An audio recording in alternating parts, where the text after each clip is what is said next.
வணக்கம். இன்னைக்கு உங்கள் கணேசன் நான் பேசுகிறேன். இதில் பார்த்தீங்கன்னா, உண்மையாக நேர்மையாக இருக்கக்கூடிய மக்களுக்கு என் பேச்சு உங்களுக்கு பிடிக்கும். இதை நான் ஏன் சொல்கிறோம்னா, சில ப்ராடு பித்தலாட்டம் பண்ணுறவங்களுக்கு என்னை கண்டால் உங்களுக்கும் ப்ராடுக்கார மாதிரி தான் தோணும். அதுக்கு சில விளக்கங்களை நான் இப்போ கொடுக்க போகிறேன். அதாவது, எல்லோரும் பணம் இருக்கிறீங்க, நான் பேர் இருக்கிறேன். உங்களுக்கு முடிச்சு கொடுக்கறதுக்கு பார்த்தீங்கன்னா, ஒரு சில பேர் நீங்கள் பேசும்போதே நான் என்ன செய்வோம்னா, நீங்கள் பணம் கெட்ட வேண்டாம்னு சொல்லுவேன். ஏன் தெரியுமா? உங்கள் வார்த்தையில் ஒரு சில எனக்கு நம்பிக்கை இல்லாமல் இருக்கும்.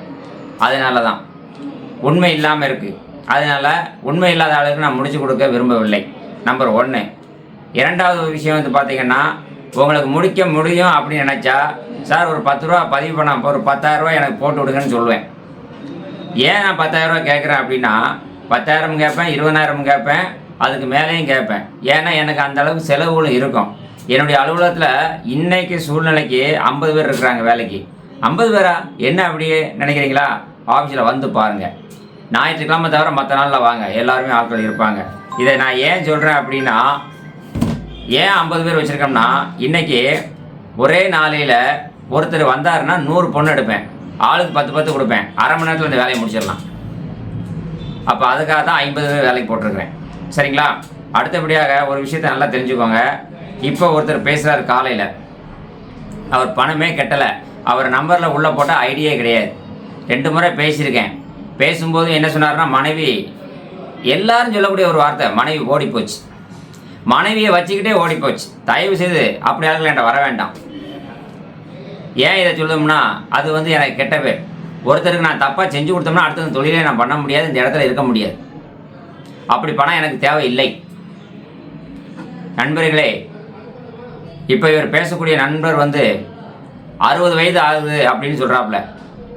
60 வயது ஆன மனிதருக்கு பார்த்தீங்கன்னா, அவர் என் மனைவி 50-55 வயசு இருக்குங்கிறாரு. என் மனைவிக்கு இத்தனை வயசுன்னு கூட சொல்ல தெரியாத மனிதர், இவருக்கு 60 வயதுன்னா 55 வயசுக்கு மேலே தான் இருக்கும். 55 வயசுக்கு மேலே ஒருவரோட ஓடி போகிறதுக்கு முடியுமா? நல்லா யோசனை பண்ணி பாருங்கள். அப்புறம் என் மனைவி என் பையன் கூட பேச்சுவார்த்தையில் இருக்குமோன்னு நினைக்கிறேன். எப்படி? இதெல்லாம் எவ்வளோ ஒரு ஏமாற்றம், ப்ராடு, பித்தலாட்டம். இந்த மாதிரிலாம் பண்ணால் எப்படி சொல்லுங்கள்? ஏங்க, இன்றைக்கி உள்ள காலங்களில் 2 வருஷத்துக்கு முன்னாடி மனைவி போச்சான், 3 வருஷத்துக்கு முன்னாடி நகையை அடை வச்சாராம். அப்போ அந்த நகை யாருடைய நகை? 10 பவுன் நகை 5 லட்ச ரூபாய்க்கு அடை வச்சாராம். 15 லட்ச ரூபாய்க்கு இன்றைக்கி நகை போகுமா? 10 பவுன் நகை 15 லட்ச ரூபாய்க்கு போகுமான்னு சொல்லுங்கள். விற்றா 10 லட்ச ரூபாய்க்கு கூட போகிறது கஷ்டம் தான். 10 லட்ச ரூபாய்க்கு கீழே தான் போகும். எடுத்தால் தான், புதுசாக எடுத்தால் தான் 10 லட்ச ரூபாய்க்கு மேலே போகும். ஏன்னா அந்தளவுக்கு நம்ம விவரம் தெரியாத ஆளுகளா? அப்போ இதெல்லாம் எவ்வளோ பெரிய ப்ராடு. ஏன் அந்த அம்மா ஓடி போகும்போது 50,000 கொண்டு போச்சான், ஏன் 50,000 கொண்டு போன அம்மாவுக்கு 10 பவுன் நகையை கொண்டு போக தெரியாதா? ஒரு விஷயம் நல்லா தெரிஞ்சுக்கோங்க. ஆண்களாக இருந்தாலும் பெண்களாக இருந்தாலும் என்கிட்ட உண்மையை மட்டும் பேசி வாங்க. நான் இது ஏங்க, நாளைக்கு சேர்த்தா என்னங்க கிடைக்க போகுது? நமக்கு ஒரு கழுதியும் கிடையாது. பதிவு பண்ணி வைக்கிறதுக்கு 1000-2000 கொடுத்து பதிவு பண்ணி வைக்கிறீங்க. பதிவு பண்ணி வைக்கிற பணம் திரும்ப கிடையாது. இங்கே 10,000 கொடுத்தாலும் திரும்ப கிடைக்காது, திரும்ப தர மாட்டோம். இதை நான் தெளிவாக சொல்லிடுறேன். ஆனால் வேலை பார்த்தாரேன். ஒருத்தர் பார்த்தீங்கன்னா 10,000 20,000 கட்டிட்டு என்கிட்ட டைவர்ஸ் காப்பிலாம் இருக்குன்னு சொல்கிறாப்புல. பொண்ணையும் மாப்பிளையும் பார்த்த பிறகு பார்த்தா டைவர்ஸ் காப்பி கிடையாது. அப்புறம் டைவர்ஸ் காப்பி இல்லைன்னா முடிக்க முடியாதுன்னு சொன்னால் அப்புறம் சொல்கிறாரு, டைவர்ஸ் காப்பி வாங்கிட்டு வரன்றாரு. சரி, வாங்கிட்டு வாங்க அப்படின்னு நம்ம சொல்கிறோம். ஆனால் ஒரு சிலருக்கு அதில் லேட் ஆகும்போது 1000 ரூபாய் திருப்பி கொடு அப்படின்னு கேட்குறது. அப்புறம் நாங்கள் பார்த்த வேலை என்ன ஆகுறது? அத்தனை பேர் வச்சு நான் சம்பளம் கொடுத்து வேலை பார்க்குறேன்ல. நீங்கள் முதலே உண்மையை பேசுங்க. நான் சொல்ல உங்களுக்கு புரியுதா? ஏங்க, நான் ஒரே ஒரு விஷயம் சொல்கிறேன். நான் 50 பேர் இப்போ வேலைக்கு ஆள் எடுத்துருக்கேன். நிறைய பேர் வாரீங்க, நம்பி வாரீங்க. நான் யார்கிட்டையாவது இது வரையில் உனக்கு முடிச்சு தரேன், இவ்வளோ ரூபா கொடுங்கன்னு கேட்குறேன் நான் இல்லையே. நீங்களாம் விருப்பப்பட்டு நான் 50,000 தரேன், 1 லட்சம் தரேன் சொல்ல போய் அதைத்தான் நீங்கள் கொடுங்கன்னு சொல்கிறேன். இப்போ அதுவும் இந்த மாதத்துலேருந்து கையெழுத்து வாங்கிக்கிறேன். நேரில் வாங்க, முடிச்சு தரேன், ஏன்னா எழுதி கொடுத்துட்டு போங்கன்னு சொல்கிறேன். ஏன் இதை சொல்கிறேன்? எத்தனை பேர் கல்யாணம் முடிக்க யாராவது சொல்கிறீங்களா? ஒருத்தரும் உண்மையை சொல்ல மாட்டேங்கிங்க. தயவு செய்து ஒன்று மனசில் வச்சுக்கோங்க. வாழ்க்கையில் வாழ்வது கொஞ்ச நாள். நீங்கள் 60 வயசில் போய் எதுக்காக பேசுகிறீங்க? கொழுத்து போய் தானே பேசுகிறீங்க. மனசை மட்டும் விரும்புனீங்கன்னா யாருமே பொய் சொல்ல மாட்டீங்க. ஒரு சிலர் உடல்லையும் அடுத்தவங்க பொன் பொருளுக்கு ஆசைப்பட்டால் பொய் நிறையா சொல்லலாமுங்க. இதுதான் என்னுடைய அனுபவம். நான் யாருக்கும் ஆசைப்பட வேண்டிய இல்லை. ஆசைப்படுறதா இருந்தால் அவங்க முடிச்சு தரேன்னு சொல்லி நீங்கள் வேணால் என்னை பேசும்போது ரெக்கார்டு பண்ணி வச்சுக்கோங்க. என்ன சார் அப்படி சொன்னீங்களான்னு சொல்லுங்கள், என்கிட்ட கேளுங்க. யாரையும் ஆசை வார்த்தையே சொல்ல மாட்டேன். இந்த மனுஷன் சொல்கிறாரு நான் அவர்கிட்ட 1000 ரூபா கொடுன்னு கேட்டணும். எங்க போனே நான் எடுக்க நேரம் இருக்காது. நேரில் வர ஆளுகளுக்கு பேசுறதுக்கு எனக்கு நேரம் சரியாக இருக்குது. இதை நான் ஃபோன் பண்ணி 1000 ரூபா கெஞ்சிட்டு இருக்கணும். எனக்கு ஆஃபீஸில் ஒரு நாளைக்கு டீச்சரில் ஒரு 2000 ரூபா, 50 பேர் வேலை வைக்கிறாங்க. 2 டைம் டீ செலவு கொடுக்குறேன், காலை மாலை. அதே 2000 ரூபா எனக்கு ஆகுதுங்க. டீ செலவு, வடை, மதியம் வர ஆளுக்கு ஒரு சில பேருக்கு சாப்பாடு வாங்கி கொடுக்குறேன். அதுவே நான் 2000 ரூபா ஒரு நாளைக்கு செலவு பண்ணிகிட்டு இருக்கிறேன். என்னை பார்த்தா எப்படி இருக்குது? என்னை பார்த்தா என்ன மோசடிக்கார மாதிரி தெரியுதா? ப்ராடுக்கார மாதிரி தெரியுதா? பித்தாட்டுக்கார மாதிரி தெரியுதா? அன்பு உள்ளங்களே, உண்மையாக ஆணாக இருந்தாலும் சரி பெண்ணாக இருந்தாலும் சரி, உண்மையாக இருந்தால் வாங்க பேசுங்க, இல்லையா வராதீங்க. நான் இந்த பணத்தை கொண்டு போய் நான் என்ன செய்ய போகிறேன் சொல்லுங்கள். ஏங்க உங்கள்கிட்ட ஏமாற்றி வாங்கி நான் என்ன பண்ண போகிறேங்க? பஞ்சமத்தில் தூங்குற நினச்சிட்டீங்களா? என் உடம்பை பார்த்தீங்களா? சாப்பிட கூட நேரம் இல்லை. அதனால் தயவுசெய்து உண்மையாக இருந்தால் மட்டும் நேரில் வாங்க. நன்றி. அவர் பேசின ஆடியோ இதில் போட்டிருக்கேன் பாருங்கள். ஹலோ, யாரு? வணக்கம் வணக்கம். நான் மரத்துலேருந்து கள்ளக்குறிச்சி மாவட்டத்துலேருந்து நான் உங்கள்கிட்ட சொல்லியிருந்தேன்ல. எங்க? கள்ளக்குறிச்சி மாவட்டம் நடராஜன்றவர். சொல்லுங்க. அதான் அப்புறம் நீங்கள் காசு கிட்ட சொன்னீங்க, ஒரு 3 ஃபோட்டோ அனுப்பிக்கிறாங்க. அப்புறம் அதுலேருந்து நீங்கள் ஒரு வாரத்தில் வர சொல்கிறோம் அப்படின்னு சொன்னீங்க, ஒன்றும் சொல்லலை. பார்த்தேன். இல்லை சார், நீங்கள் என்ன சொல்கிறீங்கன்னு எனக்கு தெரியல. 3 ஃபோட்டோ அனுப்பியிருக்காங்களா அங்கேருந்து? நான் அனுப்பியிருக்கேனா? நீங்கள் தான் சொன்னீங்க நம்ம பணம் அனுப்புவீங்க 1000 ரூபா. நீங்கள் 1000 ரூபா அனுப்பி வச்சு அப்புறம் ஒரு வாரத்தில் நான் வர வைக்கிறேங்க, கேட்டுட்டு சொல்கிறேன் அப்படின்னு சொன்னீங்க பொண்ணுல. சார் ஒரு நிமிஷம் தெளிவாக சொல்லுங்கள். என் நம்பர் வந்து 8012. நான் இதுலேருந்து யாரையும் ரூபா கேட்க மாட்டேன். ரைட்டுங்க, நம்ம பேசுறீங்க. நீங்களும் என்னை பற்றி வாட்ஸ் ஆப்லேயே அனுப்பியிருக்கிறீங்க. அதாவது நான் வந்து என்ன செய்வோம்னா, பார்க்கறதா இருந்தால் 10,000 ரூபா கொடுங்க அப்படின்னு சொல்லுவேன். 1000 ரூபா நீங்கள் ஆஃபீஸில் யாராவது சொல்லியிருந்தாங்கன்னா பதிவு பண்ணி வைக்கிறது கேட்டிருப்பாங்க. வரன்னு பார்க்கணும் அப்படின்னா ஒரு சொல்லுங்க. நீங்களே சொன்னீங்க அனுப்புங்க, இப்போ நான் ஒரு இடத்துல நான் பொண்ணுல சொல்லிட்டு நான் உனக்கு கேட்டுட்டு சொல்கிறேன் அப்படின்னு சொன்னீங்க. சரிண்ணா, நான் 1000 ரூபா அப்படியே சார் ஒரு நிமிஷம். நான் பெரும்பாலும் ஃபோனே எடுக்க மாட்டேன். முதல்ல தெரிஞ்சுங்க, ஃபோன் எடுக்க நேரம் இருக்காது. சரியா? யார்கிட்டையுமே நான் ஃபோன் பண்ணி நல்லா யோசிச்சுக்கோங்க. இந்த நம்பர்ல இருந்து நீங்க ரெக்கார்டு வச்சிருந்தீங்கன்னா பார்த்துக்கோங்க. நான் ஆட்டோ காமிக்க ரெக்கார்டிங் எல்லாமே. நான் ஒரு ஆளுக்கு ஃபோன் பண்ணி சார் ஒரு நிமிஷம் சொல்றேன். நான் ஃபோன் பண்ணி யாருக்கும் சார் ஒரு 1000 ரூபா போடுங்க அப்படின்னு சொல்ல மாட்டேன். நான் கேட்கறது வரன்னு பார்க்கணும், எல்லாத்தையும் கேட்டுட்டு ஒரு 10 ரூபா கேட்டுங்க அப்படின்னு சொல்லுவேன். பதிஞ்சு வைக்கிறதுக்கு வேணா 1000 ரூபா ஆஃபீஸில் சொல்லியிருப்பாங்க. ஏன்னா இப்போ நீங்கள் என்கிட்ட பேசுறீங்க இல்லையா, அப்போ உங்களுக்கு என்ன தகவல் என்ன சொல்றதுக்காண்டி ஒரு 1000மோ 2000மோ கட்டி பதிச்சுக்கோங்க அப்படின்னு சொல்லி நான் யூடியூப்ல பேசும்போதே பார்த்தீங்கன்னா, முதல் மனம்னா 2000 5000 உங்க வசதிக்கு கட்டிக்கோங்க, மறுமணம்னா 10,000 20,000. இந்த 4 பதிவு தான் நான் சொல்லுவேன். பொதுவாக நான் எல்லாத்தையும் ஸ்பெஷலா பார்க்கணும், ஏன்ட்ட பேசணும் அப்படின்னா ஒரு 10,000 ரூபாய் கட்டி பதிச்சுக்கோங்கன்னு நான் சொல்லுவேன். சரிண்ணா? மற்றபடி 1000 2000 5000 ஏதாவது கட்டினீங்கன்னா ஆஃபீஸில் வந்து அத்தனை பேர் வேலை பார்க்க அவங்க பேசுவாங்க. நான் பேச மாட்டேன். நான் உங்களுக்கு வரன்னு பார்த்து நான் கொடுக்க மாட்டேன். இல்லை, அவங்க அப்புறம் 2 தாட்டி ஒரு லேடிக்கு பேசினாங்க. அப்புறம் ஃபோட்டோ அனுப்பி வச்சாங்க 4 ஃபோட்டோ. அப்புறம் அனுப்பி வச்சாங்கன்னா அந்த நம்பரில் கூப்பிடுங்க. இல்லை எந்த நம்பர்லேயே அது நான் ஓனர்லாம் பேச முடியாது. ஓனர் நான் வந்து எல்லாத்தையும் 3 லட்சம் பேருக்கு நான் பேசிட்டு இருக்க முடியாது. சரிங்களா? நான் தெளிவாக சொல்லிடுறேன். இதை ஒரு சில பேர் வந்து பார்த்தீங்கன்னா பணம் வாங்குறதுக்காக பேசுகிறாங்க, வைக்க தப்பாக பேசுகிறாங்க. அதான் நான் தெளிவாக பேசுகிறது. அதனால தான் முதல்ல ஃபோனை யார்ட்டையும் எடுக்கிறது கிடையாது. நான் யூடியூப்லேயே தெளிவாக சொல்லிடுவேன். நான் ஃபோன் பெரும்பாலும் எடுக்க மாட்டேன். அப்படி எடுத்தால் அவங்களுக்கு அதிர்ஷ்டம்னு நான் சொல்லிடுவேன். ஏன்னா என்கிட்ட ஒரு 10,000 ரூபா கட்டிருக்காங்க அப்படின்னா 20,000 ரூபா கட்டிருக்காங்கன்னா அவங்க நம்பரை நான் சேவ் பண்ணி வச்சுப்பேன். அதை மட்டும் தான் எடுத்து பேசுவேன். எல்லாருக்கும் என்னால் பேச முடியாதுல்ல. ஆமாங்க ஆமாம். என்கிட்ட பேசணும்னா 10,000 ரூபா பதிவில் பண்ணிக்கோங்க நான் அப்படின்னு சொல்லிடுவேன். ஸ்பெஷல் பதிவில் பண்ணிக்கிட்டீங்கன்னா உங்களுக்கு அதுவுமே பார்த்தீங்கன்னா நானே உங்களை கூப்பிடுவேன். சரிதானா?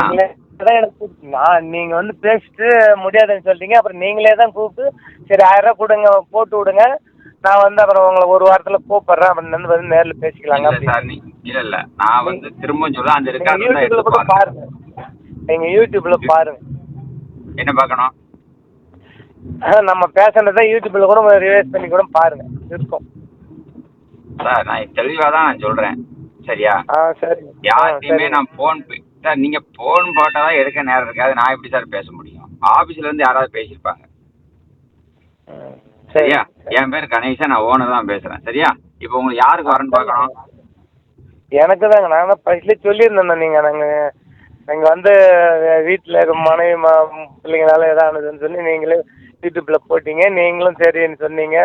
சரி, ஓகே சொன்னோம் நானும். அப்படி நீங்கள் வர சொல்லி உங்களுக்கு வயசு என்ன ஆகுது?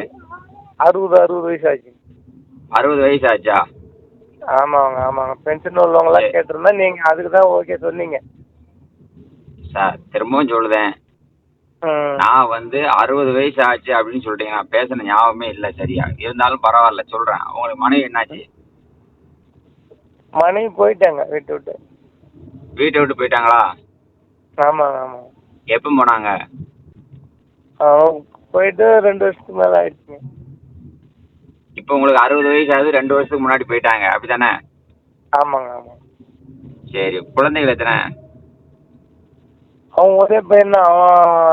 அவன் பொண்டாட்டி கட்டிக்கிட்டு அவன் மாமியார் வீட்டோட போய் செட்டில் ஆகி போயிட்டான். வரமாட்டேங்கிறான். அவனும் வர மாட்டேங்கிறாப்புல. உங்களுக்கு வசதி என்ன இருக்கு?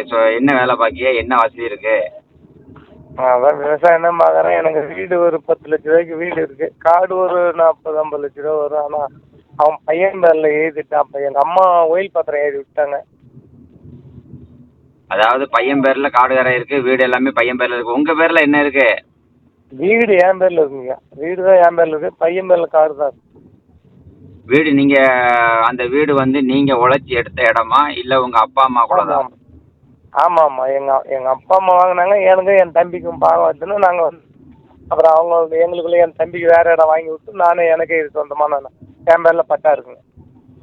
உங்க பேர்ல பட்டா இருக்கு, இருந்தாலும் அது உங்களுடைய அப்பா அம்மாவுடைய இடம் தானே?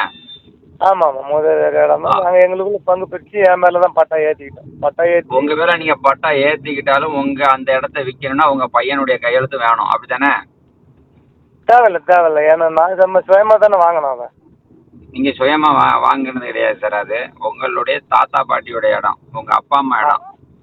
ஆமாம். எங்கள் அப்பா அம்மா இடம் தான். நாங்கள் எங்களுக்குள்ள அண்ணன் தம்பிக்குள்ள நாங்கள் பங்கு பிரித்து. சார் ஒரு விஷயம் கேளுங்க சார், நான் சொல்றேன் சார், அனுபவத்தை சொல்லுவேன். உங்க அப்பா அம்மா இடமா இருந்தால் உங்க வரக்கூடிய மனைவிக்கு யாருக்கும் செல்லாது.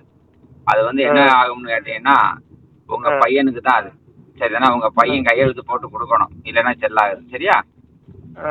சரி, அது போட்டோம். இப்ப நான் கேட்குற கேள்வி, மனைவி 2 வருஷத்துக்கு முன்னாடி போச்சு, பையன் கூட இருக்கான்னு தெரியுமா?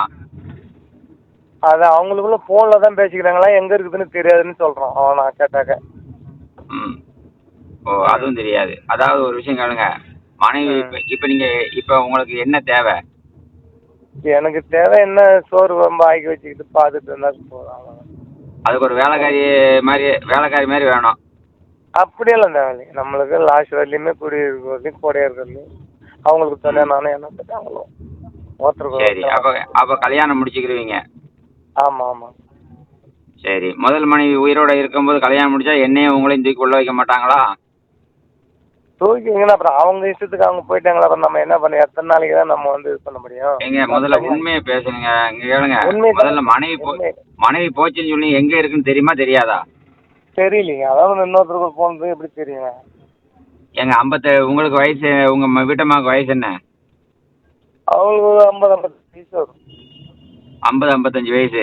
உங்களுக்கு 60 வயசு, அவங்களுக்கு 50-55 வயசு. கரெக்டான வயசு கூட உங்களுக்கு சொல்ல தெரியல. ரைட்டு, ஓகே, இருக்கட்டும். இந்த வயசுக்கு மேலே இன்னொரு ஆள் கூட போயிட்டாங்களா? ஆமாங்க. சரி, நீங்கள் போலீஸில் கம்ப்ளைண்ட் பண்ணீங்களா? இந்த மாதிரி என் வீட்டம்மா இன்னொருத்தவங்க கூட போயிட்டான்னு சொல்லி? கம்ப்ளைண்ட் எஸ்பி, டிஎஸ்பி எல்லாத்துக்கும் அனுப்பிவிடுறேன். எல்லாத்துக்கும் அனுப்பிவிட்டீங்களா? அந்த காப்பி இருக்கா? அதெல்லாம் காப்பியெல்லாம் ஜெராக்ஸ் எல்லாம் வச்சுக்கிறேன். நான் இதை கேட்கல, பொண்ணு வீட்டில் நாளைக்கு கேட்பாங்கல்ல. நான் எல்லா ஆதாரங்களும் வச்சுக்கிறேன் சார், வச்சுக்கிறேன். இதே எங்கள் பையனை கூட என்னை பராமரிக்கலன்ட்டு அவன் சொத்து திரும்பி தர மாதிரி கூட என் டிஎஸ்பி ஆஃபீஸுக்கு அனுப்பியிருக்கேன். உங்கள் பையன் மேலேயும் கம்ப்ளைண்ட் கொடுத்தீங்களோ? எல்லாத்துக்கும் வந்துருக்கேன். சரி, இப்போ விவசாய நிலம் எத்தனை ஏக்கர் இருக்கு? எப்படிங்க சார்? 1 ஏக்கர் தான். 1 ஏக்கர் இருக்கு. சரி, அந்த 1 ஏக்கர் பையன் பேரில் இருக்கு. ஆமாம். பையன் பேருக்கு அப்பவே எழுதி வச்சுட்டாங்க. ஆமாங்க, உயில் பத்திரம் பேர பிள்ளைக்கு இன்னும் எழுதி வச்சுட்டாங்க. சிறப்பா. அதை திரும்பி பேர பிள்ளைங்க எழுதி வச்சுட்டாங்க. அப்போ நீங்கள் சம்பாதிச்சு எடுத்தது கிடையாதுல்ல. நீங்கள் உழைச்சி இந்த 60 வயசுல என்ன சம்பாத்தியம் பண்ணி வச்சிருக்கீங்க 60 வயசு வரைக்கும்? சம்பாதிச்சுன்னா வீடு மட்டும்தான் நான் வாங்கி வச்சிருக்கிறேன், அவ்வளோதான். வீடு கட்டிருக்கிறேன், ஒரு 10 சதுரம் 10 லட்ச ரூபாய்க்கு வீடு கட்டிருக்கிறேன். 10 லட்ச ரூபாய்க்கு உழைச்சி வீடு மட்டும் கட்டியிருக்கீங்க. ஆமாங்க. இப்போ கைவசம் எவ்வளோ வச்சிருக்கீங்க? கைவசத்தில் ஒரு பவுனு தான், அது அடவில் இருக்குது, ஒரு 10 பவுனு. 10 பவுன் அடவில் எத்தனை லட்சம் ரூபாய்க்கு அடவில் இருக்கு? 5 லட்ச ரூபாய்க்கு தான் இருக்குது, அதிகமாக இல்லை. ஆமாம், இப்போ ஒரு கல்யாணம் முடிக்க நிலைக்கு 5 லட்ச ரூபா கடத்தில் இருக்கீங்க. 5 லட்ச ரூபாய்க்கு அந்த நகைக்கு வட்டி எவ்வளோ கட்டணும்? என்ன உழைப்பு உழைக்கிறீங்க? மாதம் வருமானம் என்ன வரும்? என்ன வேலை தெரியும்?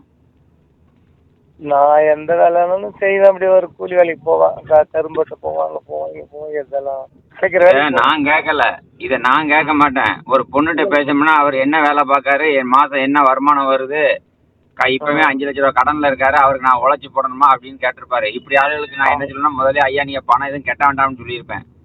அப்படி இருக்கும்போது நீங்க வந்து நான் யாருக்கும் போனே பண்ண மாட்டேன்.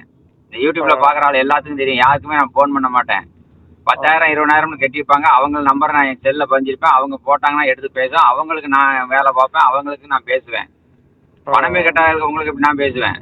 நான் போட்டேன் வச்சோம்னு சொல்றிய, உங்களை மாதிரி ஆளுகளுக்கு முதல்ல சொல்லிடுவேன், ஐயா நீங்க பணம் எதுவும் கட்ட வேண்டாங்கய்யா அப்படின்னு சொல்லிடுவேன். ஒரு பெண் வீட்டில் கேட்பாங்க என்கிட்ட, என்ன கேட்பாங்க, 5 லட்ச ரூபா கடன் இருக்க ஆளுக்கு நான் எப்படி அங்கே வந்து குப்பை விடணும்னு அவங்க கேட்பாங்க. என்ன? சரிங்க, அப்போ கடங்காரங்களும் இங்கே கல்யாணம் பண்ணுறதா இல்லைங்களா?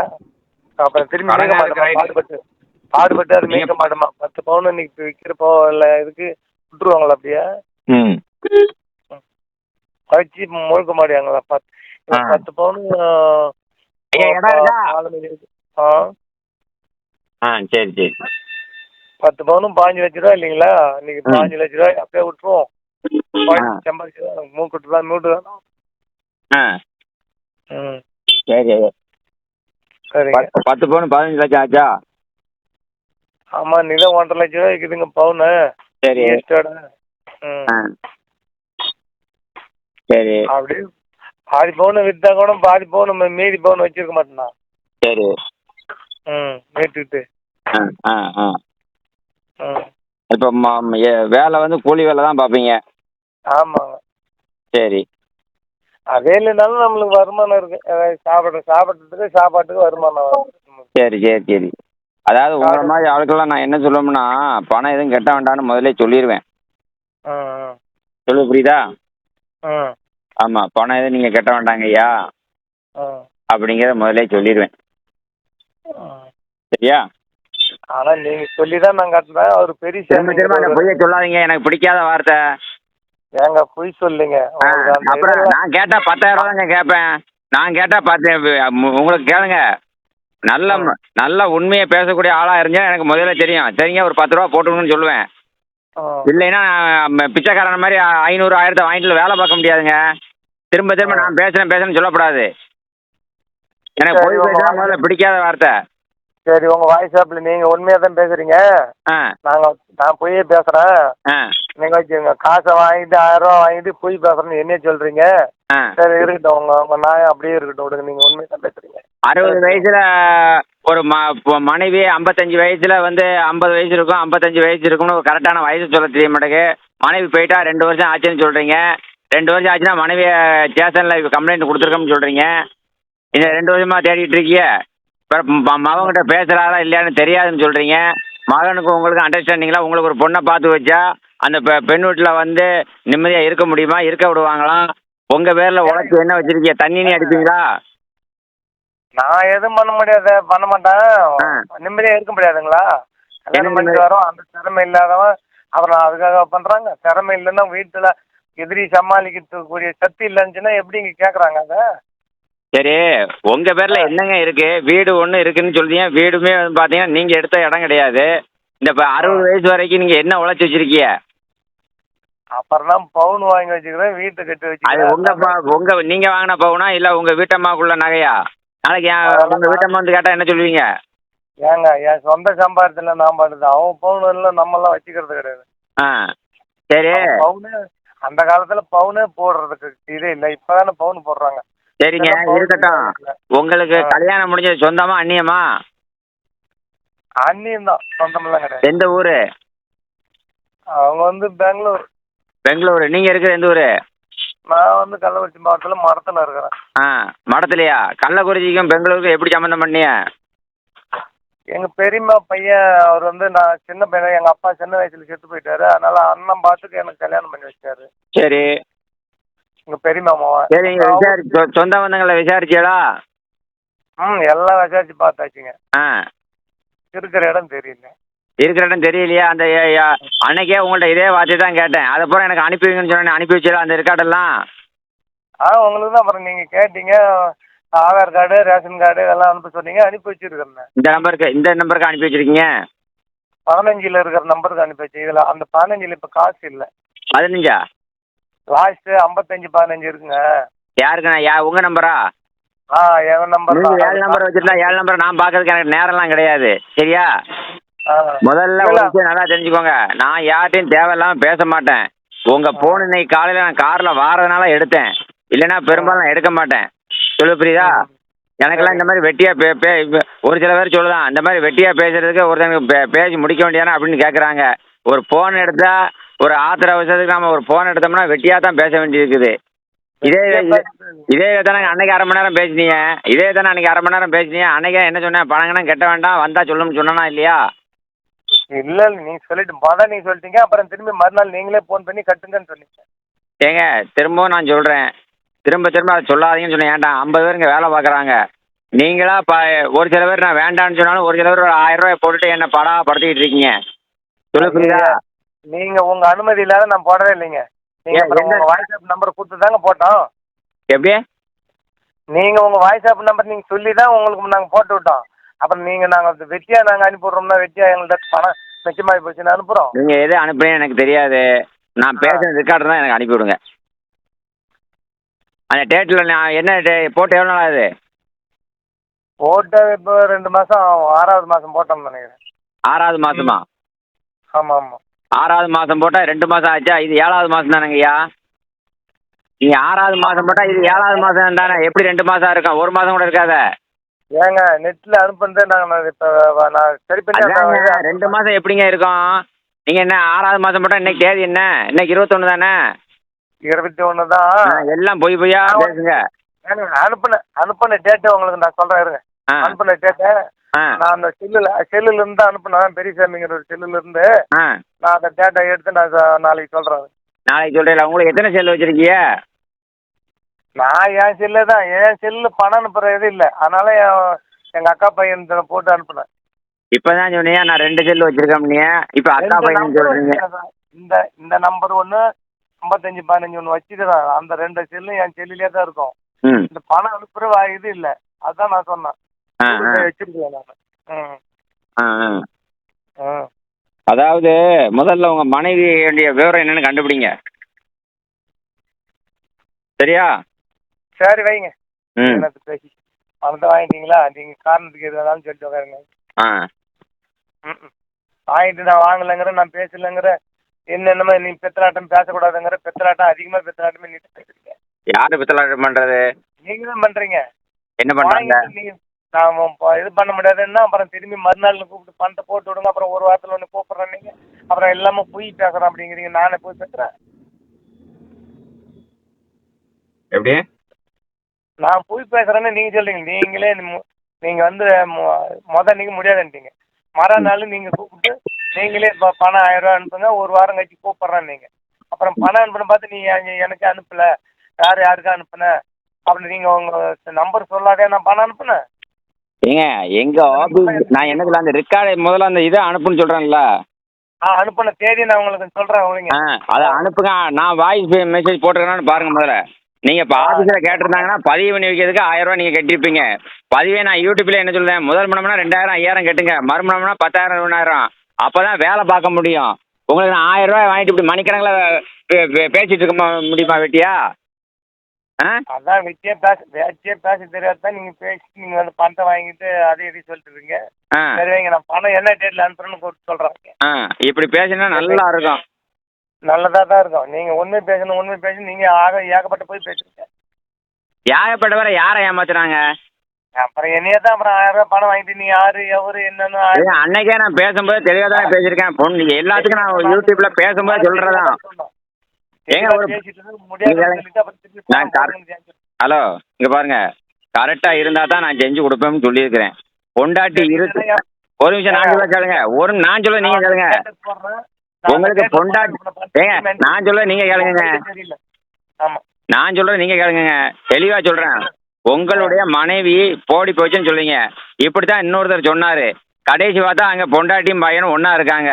என்ன நிறைய பேர் பொண்டாட்டியை வச்சுக்கிட்டு ஆசைக்காக இன்னொரு பொண்டாட்டி வசதியான பொண்டாட்டி வேணும் அப்படி ஒன்று அலையிறீங்க. அதுக்கு நாம எனக்கு அப்படியெல்லாம் இப்படியெல்லாம் வேணும். ஒரு மனைவி இருக்கு 50 உங்களுக்கு 60 வயசு ஆச்சு. 60 வயசுனா 50 வயசு 55 வயசுங்க உங்க மனைவி. கரெக்டாக இத்தனை வயசுன்னு சொல்ல மாட்டேங்கிய. 2 வயசுக்கு முன்னாடி போயிடுச்சுன்றிய. இந்த வயசுக்கு மேலே ஒரு மனைவி வந்து இன்னொருத்தனை தேடி போவாங்களா? கொஞ்சம் நம்ம எல்லாத்தையும் தப்பா சொல்லக்கூடாதுங்க. இன்னொருத்தவங்க ஓடி போச்சுன்னா எப்படி சொல்லலாம்? ஓடி போச்சுன்னா பணத்தை எடுத்துட்டு போயிட்டா அவ்வளவுதான். ஏங்க ஒரு 30 வயசு 35 வயசுல உள்ள போனாங்கன்னு சொன்னா ரைட்டு. இப்ப நீங்களே போட சொல்லிட்டு அப்புறம் திரும்பி நான் போட சொல்ல இருக்க மாட்டேன். அப்படி மாட்டேன் இப்படி மாட்டாங்க. வீட்டுல இருந்து பணத்தை வீட்டுல இருந்து பணத்தை எடுத்துக்கிட்டு போயிட்டாங்க. அப்புறம் எவ்வளவு ரூபா எடுத்துட்டு போனாங்க? வீட்டுல எவ்வளவு ரூபா எடுத்துட்டு போனாங்க? 50,000 எடுத்துட்டு போயிட்டா. 50,000 எடுத்துட்டு போயிட்டாங்களோ? இந்த நகை அடை வச்சு எத்தனை வருஷம் ஆச்சு? நகை அடை வச்சுதான் 2-3 வருஷம் ஆகுது. அதை வருஷம் வட்டி கட்டிக்கிட்டே ஆகும். நான் அப்ப அந்த நகையை அடை வச்ச ரூபாய் தூக்கிட்டு போயிட்டாங்களோ?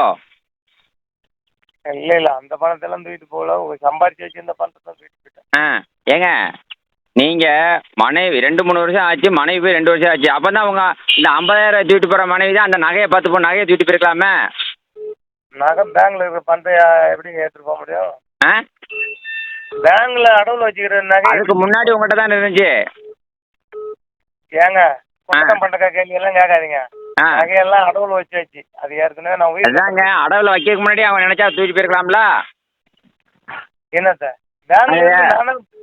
பேங்க்ல வச்சு நம்ம எல்லாம் பேங்க்ல தான் வச்சிருப்போம். நகை எப்படி வீட்டுல வச்சிருப்போம்? ஆமா, எல்லாரும் 10 பவுன் நகைய வச்சிருக்காங்க. வச்சிருக்காங்க, வீட்டுக்குள்ள வச்சிருப்பாங்க. சரி வைங்க. இன்னும் இந்த நம்பர் கூப்பிடாதீங்க. கூப்பிட வேணாம். நீங்க எங்க பணத்தை அனுப்பி விட்டுருங்க. நான் தேதி சொல்றேன். கூப்பிட்டு எனக்கு பணத்தை ரிட்டர்ன் பண்ணி விடுங்க. அந்த இதெல்லாம் எனக்கு அனுப்பி விடுங்க. ஏங்க நான் திரும்ப சொல்றேன். பிராடி என்கிட்ட பேசிட்டு இருக்கக்கூடாது.